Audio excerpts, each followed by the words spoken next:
persembahan dan perpuluhan dapat ditransfer melalui BCA 857 050 5000 atas nama GBI Musi Palam Indah atau scan barcode QR kode GBI Musi Palam Indah. Tuhan Yesus memberkati.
Shalom Bapak Ibu, puji Tuhan kita berjumpa kembali di Menara Doa hari ini. Mari terus kita cari wajah Tuhan, kita menemukan wajahnya, kasihnya, dan kehendaknya lebih lagi di hadirat Tuhan. Mari sama-sama kita siapkan hati kita, Bapak Ibu yang beribadah dari rumah masing-masing secara online, bahkan yang ada di Holy Spirit Room ini. Mari terus kita memuji, menyembah Tuhan Yesus. Mari siapkan hati Bapak Ibu Saudara, kita berdoa kepada Tuhan. Kami bersyukur kepadamu ya Tuhan Yesus, untuk pemeliharaan Tuhan yang sempurna dalam kehidupan kami. Hari ini kami kembali datang menghampiri tahta kasih-Mu ya Tuhan, karena kasih dan setia-Mu yang selalu menyertai kehidupan kami, kasih dan setia-Mu yang membuat kami selalu ada di hadirat-Mu dan rindu akan hadirat-Mu selalu ya Tuhan Yesus. Bahwa kami lebih dalam memuji menyembah Engkau saat ini ya Tuhan. Saat kami mencari wajah-Mu, kami menemukan Engkau. Dan hadirat-Mu kami nikmati, kami rasakan. Dan hadirat-Mu kami dipulihkan, kami dipuaskan. Dan di hadirat-Mu kami dilepaskan, kami diberi kelegaan. Kami diberi ketenangan ya Tuhan. Jiwa kami semakin tenteram ya Bapa. Terima kasih Allah Roh Kudus. Kami sembah Engkau dengan segenap hati kami ya Tuhan. Dengan segenap hidup dan kuat kami ya Bapa. Kami persembahkan hidup kami lebih lagi di hadapan-Mu Tuhan. Ini kami umat-Mu ya Roh Kudus. Ini kami hamba-hamba-Mu ya Tuhan. Ya Ralamaya Shanaralamaya. Kami memuji kebesaran-Mu. Kami memuji keajaiban-Mu. Kami menyembah-Mu dalam roh dan kebenaran. Kami buka hati kami, roh bekerja. Jadilah kehendak-Mu bagi kami. Jadilah kehendak-Mu Tuhan.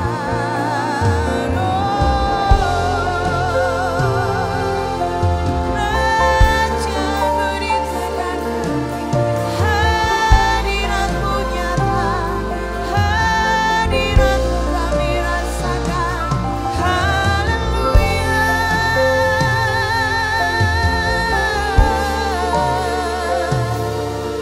Surga bumi sujud menyembah, memuji Kau Tuhan yang selamatkanku. Terima kasih Yesus.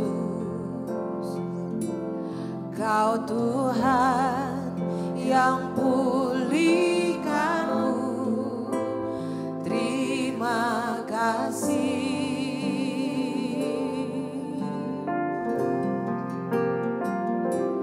Kau Tuhan yang sembuhkanku, terima kasih Yesus.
saudara.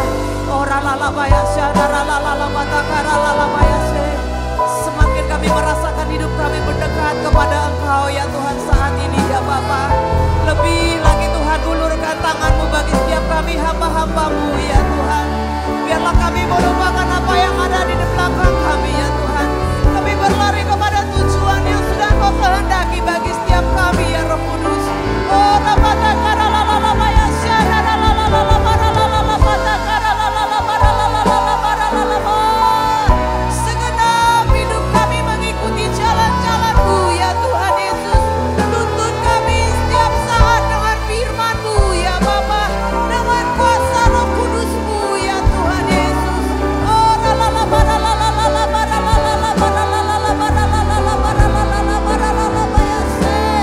sama-sama kita katakan Bapak Ibu, kami ingin lebih dekat.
Ku ingin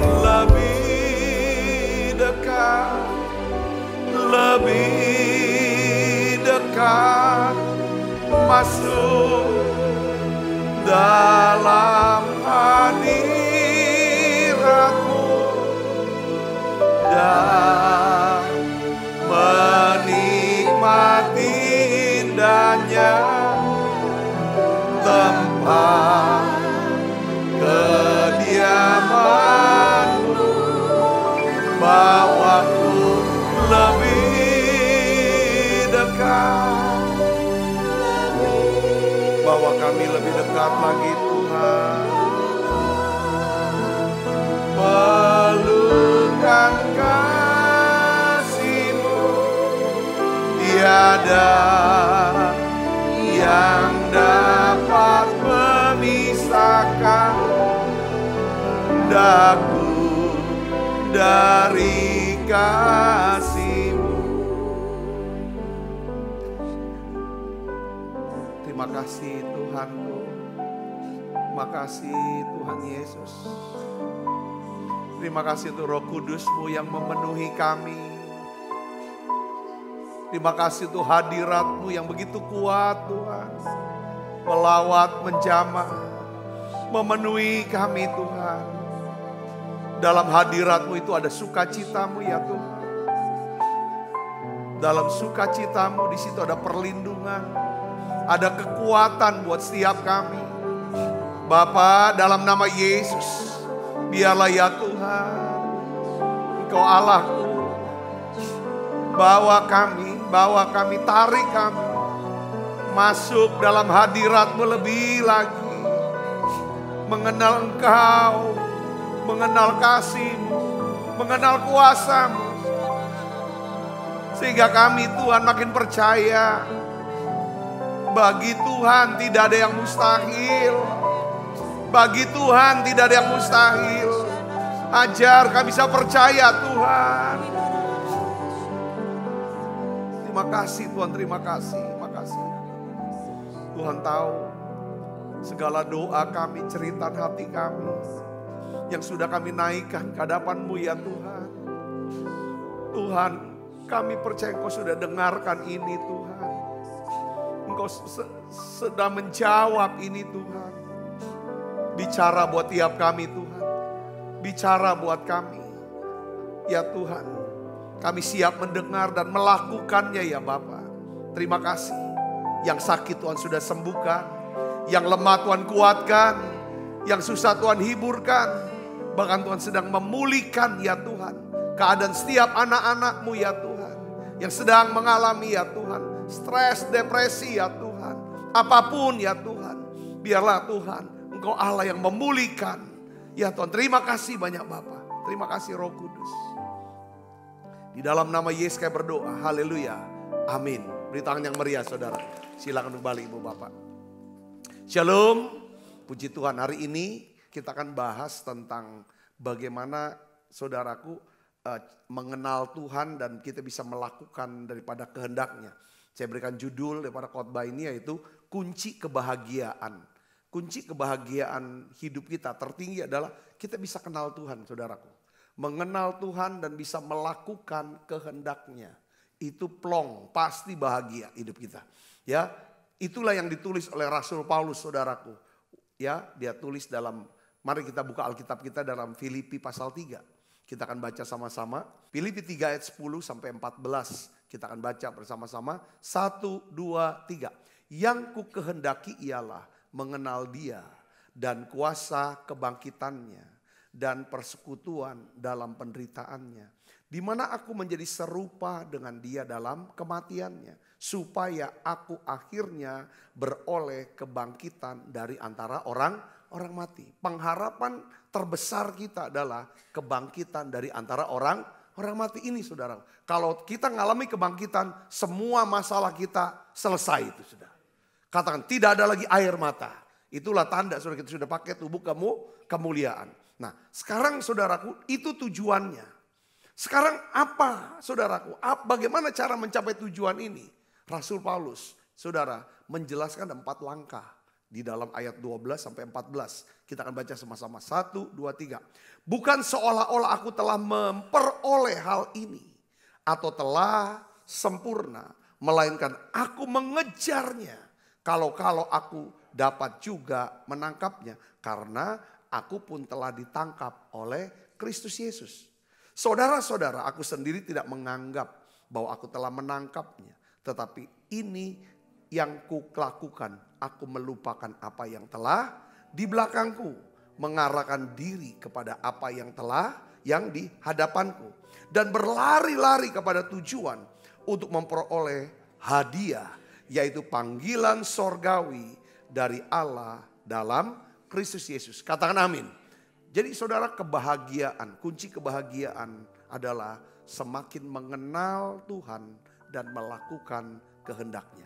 Rasul Paulus bisa mengenal Tuhan begitu mendalam karena dia sungguh-sungguh ingin mengenal Tuhan. Dia luangkan waktunya untuk mengenal Tuhan sehingga Rasul Paulus dia memiliki apa? Keintiman dengan Tuhan. Salah satu halangan yang dapat menghalangi kita untuk semakin mengenal Tuhan adalah apa? Kesibukan kita. Sama seperti kesibukan dapat menghancurkan hubungan kita saudara. Dengan keluarga, dengan sahabat, saudara.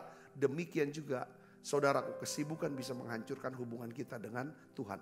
Nah, ada beberapa kebenaran firman yang akan kita bahas dalam 2 hari ini saudara. Ada 4 kalimat yang saya ingin bahas. Pertama adalah bukan seolah-olah aku telah memperolehnya.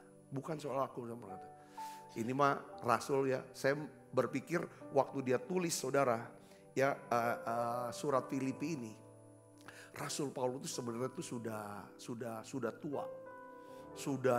Dia sudah dapetin, sudah memperoleh kalau secara rohani sudah membuka banyak gereja, sudah memenangkan banyak orang, mengalami penderitaan yang luar biasa, bukan karena cita-cita dan impiannya dia, tetapi karena Injil. Hal yang luar biasa. Dia bilang, bukan seolah aku telah memperolehnya, aku masih ngejar untuk dapat ini. Yang kedua adalah dia berkata apa? Aku melupakan apa yang ada di belakangku. Nah, kita akan bahas hari ini. Yang pertama adalah bukan soal aku sudah memperoleh, tapi aku kejar ini. Yang kedua adalah hari ini kita bahas, aku akan melupakan yang di belakang. Aku akan mengarahkan diri kepada apa yang di hadapanku. Lalu berikutnya aku berlari-lari kepada tujuan untuk memperoleh hadiah. Saudara, coba kita renungkan ini. Saudaraku, saya ingin menara doa ini ya bisa bermanfaat buat setiap kita, buat setiap saudara untuk makin kenal Tuhan. Ya, dan bisa ngerti, ini loh kehendak Tuhan, aku mau lakukan ini. Setiap kita pasti punya doa-doa pribadi yang gak mungkin kita mau cerita kepada setiap orang. Saudara bisa mengerti, katakan amin. Kita punya impian-impian, punya harapan-harapan yang tidak perlu semua orang harus tahu. Saudara, tetapi itu yang kita gumulkan. Tetapi saudara, yang saya pelajari selama saya menjadi orang Kristen, orang percaya. Setiap doa yang serius memang kita doakan dan kita memang serius minta Tuhan jawab. Karena kita lakukan dengan kekuatan kita gak bisa. Pasti akan ada persyaratan-persyaratan ya yang harus kita penuhi. Itu biasanya tentang apa? Perintah Tuhan. Makanya pentingnya di sini adalah, saudara, kenapa kita perlu mengenal Tuhan? Supaya kita bisa kenal Tuhan. Ya kan? Tujuannya apa? Supaya kita bisa ngerti kehendak maunya itu apa. Untuk bisa ngerti maunya apa, kita harus membaca Alkitab. Kita mendengar pengajaran-pengajaran khotbah. Selain daripada itu, dasarnya kita udah masuk semua. Ini yang memudahkan Roh Kudus bicara kepada kita. Katakan amin. Ini tema khotbah yang saya mau bilang adalah bahwa bukan teori. Mengenal Tuhan dan melakukan kehendaknya. Itu yang buat kita bahagia. Bukan kita punya mau, saudaraku. Karena Tuhan bilang, bukan orang yang berseru pada apa? Tuhan yang melakukan, yang akan masuk kerajaan sang sorga. Kita sudah bahas kerajaan sorga, bicara tentang bukan semua orang suruh-suruh akan dapat upah, dapat mahkota. Tapi semua orang yang melakukan kehendak Bapakku yang di surga. Ya, jadi masalah adalah apakah setiap apapun yang kita kerjakan, apa memang Tuhan suruh atau tidak. Nah, untuk bisa sampai ke titik ini, saudara harus kenal Tuhan. Kalau kita gak kenali Tuhan, sia-sia semua apa yang kita kerjakan. Sama seperti pembantu rumah tangga kita, pembantu kita. Kita lihat dia sibuk sekali. Tapi kita gak tahu apa yang dia kerjakan. Tapi rumah tetap berantakan. Saya ngerti maksud saya. Tapi dia kayak kelelahan banget tuh kerja. Terus kita panggil, lu kerja apa? Nyuci kau udah cuci. Rupanya dia hobi tanaman. Mungkin. Dia babat rumput, dia gunting itu. Dia enggak.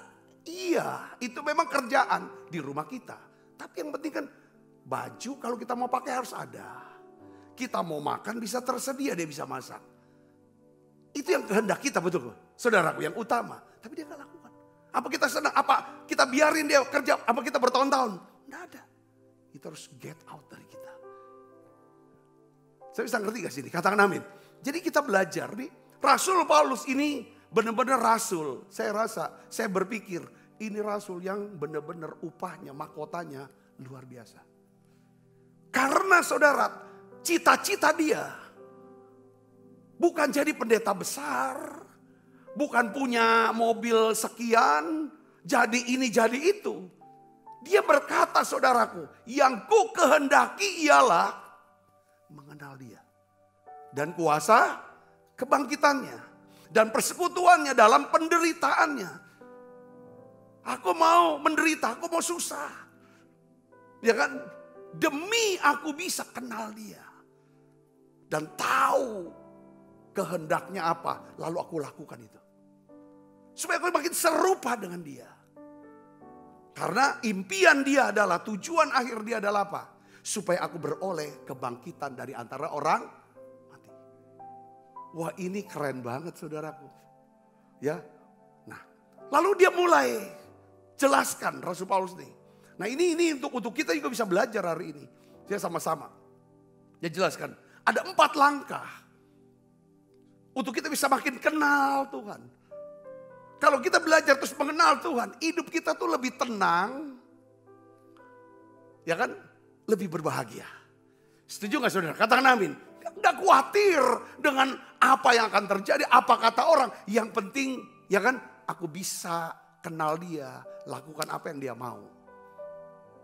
Kalau aku ngerti, aku hidup dalam kehendak Tuhan yang sempurna, pasti aku dalam perlindungan Tuhan yang sempurna. Aku ada dalam pemeliharaan Tuhan yang sempurna. Yang mengerti katakan amin saudara. Ini harus kita pegang. Yang pertama saudara, yang harus kita lakukan adalah kita perlu. Bagaimana caranya untuk kenal Tuhan? Makin kan. Ini yang penting. Kadang-kadang kita tuh keras gitu loh. Ya kan? Jangankan Tuhan ngomong sama kita. Orang ngomongin kita aja kita gak terima. Kalau orang udah gak bisa nasihatin kita. Udah. Yang kelihatan aja udah gak bisa ngomong apalagi yang gak kelihatan. Pasti diabaikan. Ngerti gak saudara? Yang harusnya orang ini perkataannya kita dengarkan, kita perhatikan. Siapa dia? Orang tua saudara. Guru dosen. Mungkin pendeta saudara. Kalau mereka kita bisa dengarkan, saya yakin itu lebih mudah untuk kita bisa mendengar daripada suara Tuhan. Yang ngerti katakan amin. Itu latihannya kan di sana. Kalau tiap hari ada perdebatan di sini, di batin kita, pertentangan, kemarahan, nggak terima, kalau nggak terima, kita nggak akan pernah bisa ngerti ini. Nah, Paulus berkata yang pertama kita bahas yuk, kita perlu melakukan apa? Evaluasi diri. Katakan evaluasi diri. Ya, apakah kita seorang yang mengejar Tuhan? Ini penting saudara. Istilahnya buku Tommy Tenney yang sangat terkenal waktu itu, yaitu apa? Buku judulnya apa? Pemburu Tuhan. Itu buku saudara, itu terjual hebat. Saya baca buku Pemburu Tuhan tuh, itu bisa sampai 3 kali dari awal habis baca lagi. Itu buku luar biasa. Pemburu Tuhan. Dia yang intinya gini, ya kan? Seorang pemburu Tuhan yang namanya Paulus ini, dia pemburu Tuhan.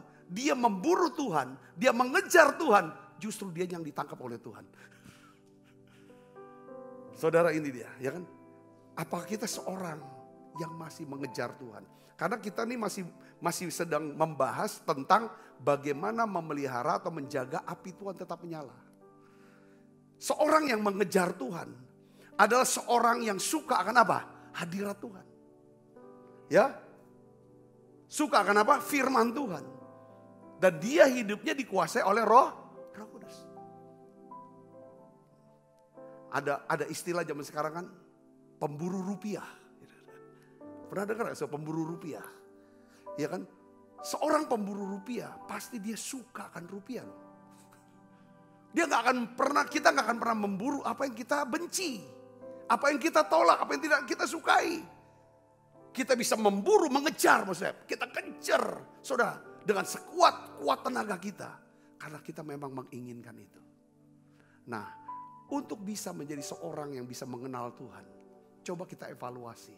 Apakah kita ini dengan segenap hati benar-benar suka akan Tuhan. Suka akan firman-Nya. Suka akan hadirat-Nya. Katakan amin. Filipi 3:12 Paulus dia berkata begini saudara. Bukan seolah-olah aku telah memperolehnya. Hal ini atau telah sempurna. Melainkan aku apa? Mengejarnya. Wah, ini orang rendah hati banget. Setelah sederetan prestasi hal-hal yang luar biasa telah dicapainya. Paulus berkata, ya kan? Bukan seolah aku telah memperoleh hal ini atau telah sempurna. Melainkan aku telah mengejarnya. Dia Paulus tuh walaupun udah nulis begitu banyak sekali surat-surat yang kita aja kalau baca tuh banyak nggak ngertinya. Begitu dalamnya dia. Saudara kenal akan Tuhan. Saudaraku, dia masih berkata, aku masih mengejar. Aku masih mau belajar. Orang bilang dia mah udah terlalu hebat dah. Udah sempurna orang di mata orang. Tapi dia berkata aku masih mau belajar kok. Kita ini kadang-kadang ilmu kita masih belum apa-apa. Ketika ada orang mau ngajarin kita, kau ini aku lebih banyak makan garamnya daripada kau mau ngajari aku. Ini kadang-kadang susah kita mau maju. Betul ya saudara? Katakan amin. Nah ini yang saya pelajari. Ya kan? Saya bilang Tuhan biarlah kita. Karena syarat untuk kita bisa bertumbuh itu harus rendah hati. Katakan amin saudaraku. Ini Paulus dia kata. Makanya kita perlu evaluasi tiap hari. Evaluasi untuk kita belajar. Di perjanjian lama, saudaraku, Sampai berapa? Sampai 2 kali. Ya, di perjanjian lama Tuhan memberikan perintah kepada bangsa Israel lewat Nabi Hagai. Apa saudara perkataannya? Perhatikanlah keadaanmu. Perhatikanlah keadaanmu. Tuhan mau bilang evaluasi dirimu. Perhatikan keadaanmu. Coba kamu lihat keadaan kamu hari ini. Apa firmannya saudara? Kita baca yuk. Hagai 1 ayat 6. Kita baca. 1, 2, 3. Kamu menabur banyak. Tetapi membawa pulang sedikit. Kerja tapi kok gak ada hasil. Kamu makan tetapi tidak sampai kenyang. Satu gambaran. Kamu minum tetapi tidak sampai puas. Kamu berpakaian tetapi badanmu tidak sampai panas. Dan orang yang bekerja untuk upah, ia bekerja untuk upah yang ditaruh dalam pundi-pundi yang berlubang. Maksudnya apa di sini? Tuhan omong sama orang Israel, ya kan, kenapa hidupmu tidak maksimal? Kamu kerja keras, kamu pinter, segala macam, tapi kok udah ada hasil. Kenapa? Karena hatimu sudah jauh dari Tuhan. Lihat hatinya. Kamu hanya hidupnya untuk mentingin diri sendiri, kata Tuhan. Kamu cuma memperhatikan sesuatu yang fana, sementara. Kamu tidak memperhatikan, tidak mau membangun rumah Tuhan. Kamu tidak mau membangun kehidupan rohanimu. Nah itu di perjanjian lama, intinya pesannya itu. Hari ini saudara mau mengenal Tuhan, amin. Sungguh-sungguh kata kuncinya adalah apa? Saudara dan saya, kita sama-sama harus setiap hari dalam saat teduh kita harus bawa hati kita. Evaluasi diri. Katakan sama saya, evaluasi diri. Apa maksud evaluasi diri? Evaluasi diri gini. Kita harus berusaha untuk menjaga hati kita dengan segala kewaspadaan. Evaluasi diri artinya kita bawa nih hati kita. Ada satu lagu ya kan. Ujilah aku Tuhan. Cobalah aku Tuhan. Selidiki batinku dan hatiku. Mataku tertuju padamu. Aku cinta padamu ya Tuhan. Aku cinta padamu Tuhan. Mari buka suara. Aku rindu hadirat-Mu Tuhan. Aku ingin selalu dekat padamu. Menikmati kehadiran-Mu. Nyanyi Hosana.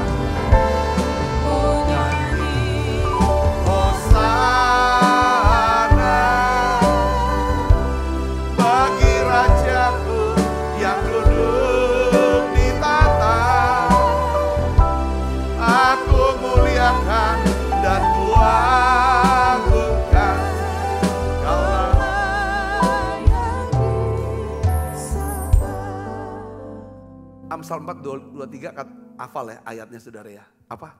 Jagalah hatimu dengan segala kewaspadaan. Karena dari hati itulah terpancar kehidupan. Katakan amin. Jadi kita perlu memperhatikan, sudah perhatikan. Kita perlu memperhatikan setiap perubahan. Perubahan yang terjadi di dalam hati kita. Caranya gimana? Dengan cara memperhatikan setiap perkataan yang keluar dari mulut kita. Kalau mau lihat hati kita, lihat perkataan kita yang keluar. Ya, untuk lihat perkataan kita, coba tanya kuping, kita dengarnya kata-katanya apa. Efesus 4 ayat 20 katakan apa? Janganlah ada perkataan kotor keluar dari mulutmu. Kalau perkataan kotor keluar dari mulut kita, pasti hati kita lagi kotor. Saudaraku. Nah ini dia. Cek hati, lihat kata-kata. Mau lihat kata-kata, cek telinga kita. Yang kita dengar. Suara itu apa. Ya. Jangan ada perkataan kotor keluar dari mulutmu. Tetapi apa? Pakailah perkataan yang baik untuk membangun. Di mana perlu supaya mereka yang mendengarnya beroleh apa? Kasih karunia. Intinya gini saudaraku, yang Tuhan mau dalam hidup kita. Kenapa kita perlu kenal Tuhan, kita lakukan kehendak Tuhan. Intinya adalah Tuhan tuh ingin pakai badan kita, pakai hidup kita. Saudaraku, ya, lewat pemikiran, kata-kata, perbuatan kita, semua orang bisa memperoleh kasih karunia Tuhan.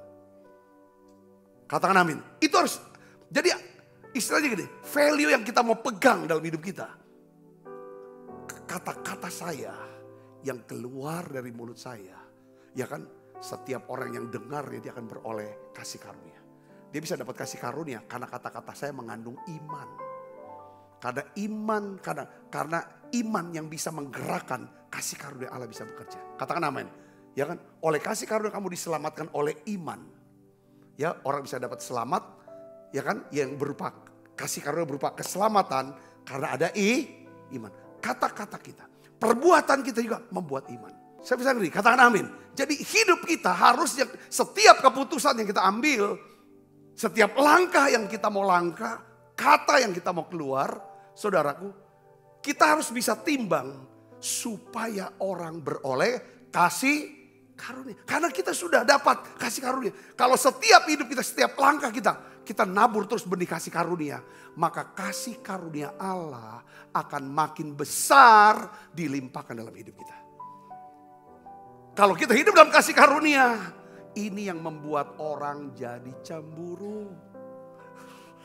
Saya udah bilang kan, api pasti menghasilkan apa? Asap. Ngerti saudaraku? Api membuat kita sukses, membuat kita besar, dihormati, dihargai. Tapi dari api ada asap itu apa? Serangan-serangan, fitnah, omongan tidak baik, iri hati. Yang ngerti katakan amin. Kita sudah belajar tentang api. Api bisa memurnikan, api bisa membangun semangat, api bisa menyucikan. Tapi dari api keluar asap. Saya bisa ngerti sini katakan amin. Tapi api bisa padam. Artinya dulu dia sungguh-sungguh sama Tuhan. Dia dulu kenal Tuhan, dia dulu melayani hebat. Tapi sekarang udah enggak lagi. Artinya orang bisa lihat api sudah padam dia. Dulu dia baik bener, dia tulus, dia begitu rendah hati. Tapi sekarang dia berubah. Artinya apinya sudah padam. Saudara bisa mengerti dikatakan, evaluasi setiap hari hati kita. Karena segala Tuhan gak bilang jagalah, ya kan? Jagalah kupingmu, jagalah hidungmu. Enggak. Yang Tuhan bilang jaga hati. Jaga tanganmu supaya tidak maling. Enggak. Tapi Tuhan bilang jaga hatimu. Kenapa saudaraku? Karena dari hati keluar kata-kata.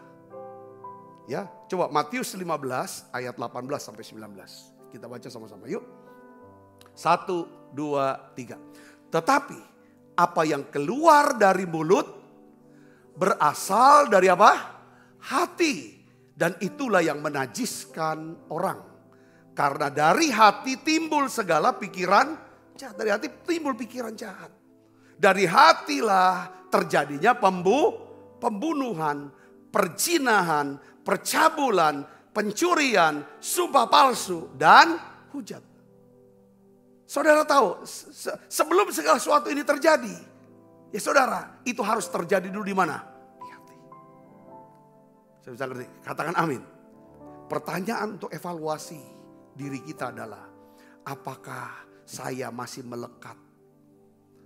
Apakah hati saya masih melekat kepada Tuhan? Ataukah hati saya sudah berjarak dengan Tuhan? Coba cek saudara. Kalau hati kita melekat dengan Tuhan, pasti kita masih mau ngejar Tuhan. Cari hadirat, cari firman Tuhan. Saudara akan suka, saudara dalam persekutuan. Saudara suka akan mendengar pengajaran firman Tuhan. Yang ngerti katakan amin. Ya itu hati kita melekat dengan Tuhan. Kalau hati kita berjarak, kita udah gak pernah berpikir lagi, gak pernah omong lagi tentang Tuhan. Semua tentang diri kita. Yang kedua, coba kita tanya dalam setiap hari. Kalau saudara ada waktu, tiap hari tanya. apakah hati saya mengasihi Tuhan di atas segalanya? Apakah hati saya dikuasai oleh kasih Tuhan? Apakah hati saya percaya kepada Tuhan dengan segenap hati? Daud, saudara, apa yang menyebabkan? Ya kan, Daud jadi orang yang berkenan pada Tuhan. Dia bukan orang sempurna, tapi dia orang yang berkenan kepada Tuhan. Saudara tahu, ya kan, Alkitab katakan, ya kan, Allah, aku telah mendapatkan Daud bin Isai, seorang yang apa? Berkenan di hatiku dan melakukan kehendakku pada zamannya, pada masanya. Kalau Daud bisa nulis satu mazmur ya, pasti itu adalah merupakan satu doa yang biasa dia doakan. Ada doa yang menjadi evaluasi diri dia tiap hari. Mazmur 19 ayat 15, ini dia saudara, kita baca sama-sama. 1, 2, 3. Mudah-mudahan engkau berkenan akan apa? Ucapan mulutku dan renungan hatiku, ya Tuhan, gunung batuku dan penebusku. Ada dua hal. Mudah-mudahan engkau berkenan akan apa? Ucapan mulutku. Ucapan mulut yang berkenan adalah apa? Perkataan yang bisa mendatangkan apa? Kasih karunia buat yang mendengar. Yang ngerti katakan amin. Dan juga renungan hati. Renungan hati bicara apa? Seringkali kita merenungkan. Ada renungan hati. Kita ngomong sama diri kita sendiri. Kita berpikir tentang diri kita sendiri. Saudara, hati-hati. Jangan kita mengutuki diri kita. Berkata yang negatif tentang diri kita. Tapi renungan hati kita harusnya adalah firman Tuhan. Katakan amin saudara. Makanya disuruh merenungkanlah firman itu siang dan malam. Kalau renungan hati kita benar, maka pasti ucapan bibir kita akan benar. Jadi evaluasi diri ini saudaraku membutuhkan apa saudara? Kerendahan hati. Tiap hari kita datang pada Tuhan. Inilah yang ku renungkan setiap waktu. Mari kita bangkit berdiri saudara. Nyanyian, pujian dan pengagungan kepadamu.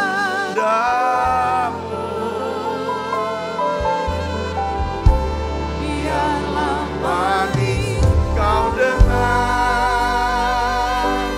Tuhan, manis kau dengar Tuhan, dan hatiku bersuka karenamu.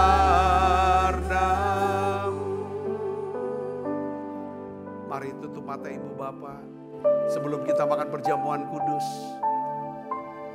Mari kita evaluasi hati kita. Lihat, minta Tuhan, hadapkan itu ke Tuhan. Hadapkan itu ke Tuhan, doa saudara. Tuhan, hatiku ya Tuhan sungguh ingin mengenal Tuhan, makin dekat dengan Tuhan. Kami bisa mengerti kehendak Tuhan, sehingga kami bisa percaya Engkau Allah yang berkuasa atas segala sesuatu. Engkau Allah yang maha tahu, omnipoten. Bahkan Kau bisa melihat ya Tuhan akhir dari awal hidup kami. Dan kami percaya Tuhan, rencana Tuhan tidak pernah gagal dalam hidup kami. Kami punya Tuhan yang sanggup melakukan segala sesuatu. Terima kasih Tuhan, terima kasih. Kami percaya Engkau mati di salib, Engkau menyediakan segala sesuatunya, segala sesuatu kebutuhan kami di atas kayu salib. Dan kami percaya Tuhan mengasihi kami dengan kasih yang kekal. Dan kami percaya, ya Tuhan, bagi Tuhan tidak ada yang mustahil. Tidak ada yang mustahil bagi kami yang percaya kepadamu ya Tuhan. Terima kasih Tuhan, terima kasih. Hari ini berikan kami hati. Sucikan, kuduskan hati kami Tuhan. Sucikan, kuduskan hati kami ya Bapa. Kami ingin kenal Tuhan lebih dalam lagi. Bukan kami Tuhan, tapi Tuhan. Ajar kami bisa menguasai diri. Jadi tenang supaya kami bisa berdoa. Terima kasih Tuhan, terima kasih. Sebentar kami akan makan perjamuan kudus. Setiap kali kami makan perjamuan kudus, kami selalu ingat kami punya Tuhan yang mengasihi kami. Punya Tuhan yang sudah mati di salib. Kami sudah diselamatkan ya Tuhan. Terima kasih banyak Bapa. Dalam nama Yesus. Amin. Kita siapkan diri untuk perjamuan kudus saudara.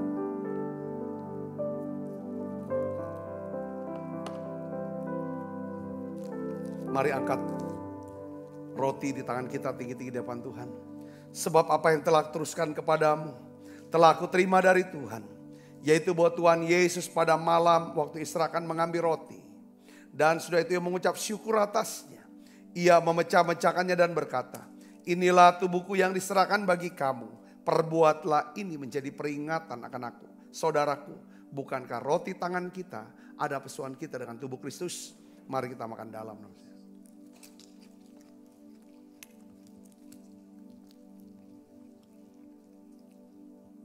Mari angkat cawan di tangan kanan kita tinggi-tinggi di depan Tuhan.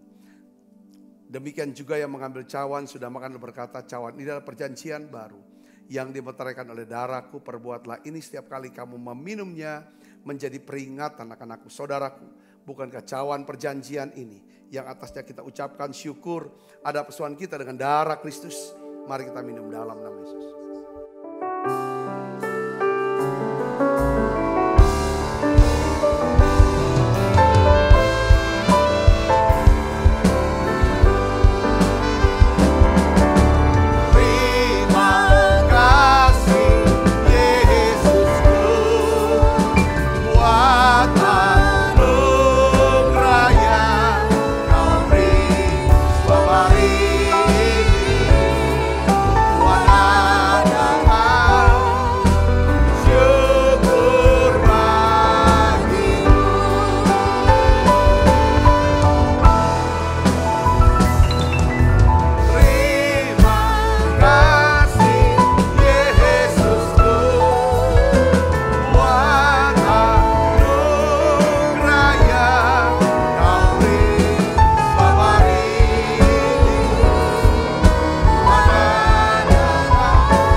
Kekasih Kristus, terimalah berkat yang berlimpah-limpah daripada dalam Bapa.